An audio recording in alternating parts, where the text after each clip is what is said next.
Good morning. I'm here in downtown St. Petersburg, Florida, where the second annual Women's Half Marathon is taking place tomorrow morning.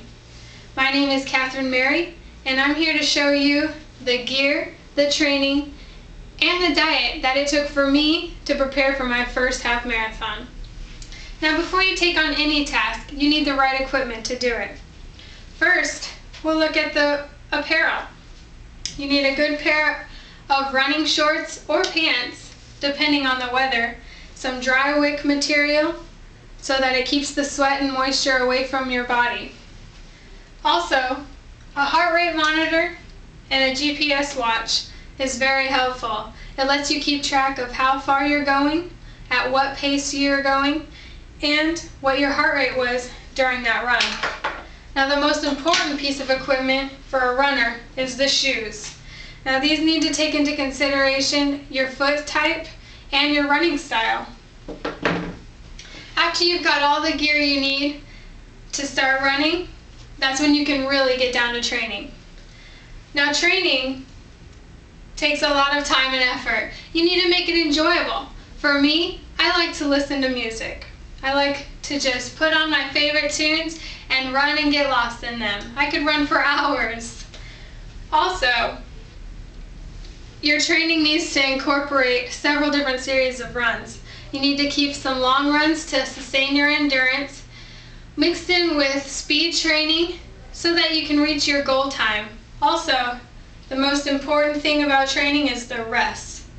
Runners know one thing, and that's RICE. Rest, ice, compression, and elevation. Unfortunately, I hurt my knee 2 weeks ago, and that's why I always keep my knee brace ready and an ice pack. They're the most important thing the runners can do. Resting helps you rebuild those runners' muscles so that you can get stronger and keep going. Now, after you've got your training plan in session, you need to sustain that energy, and the way to do that is with the right diet. The most important thing about a diet is your hydration. You need to keep those hydration levels up so that you don't get fatigued or dehydrated. That'll make you bonk out on a run.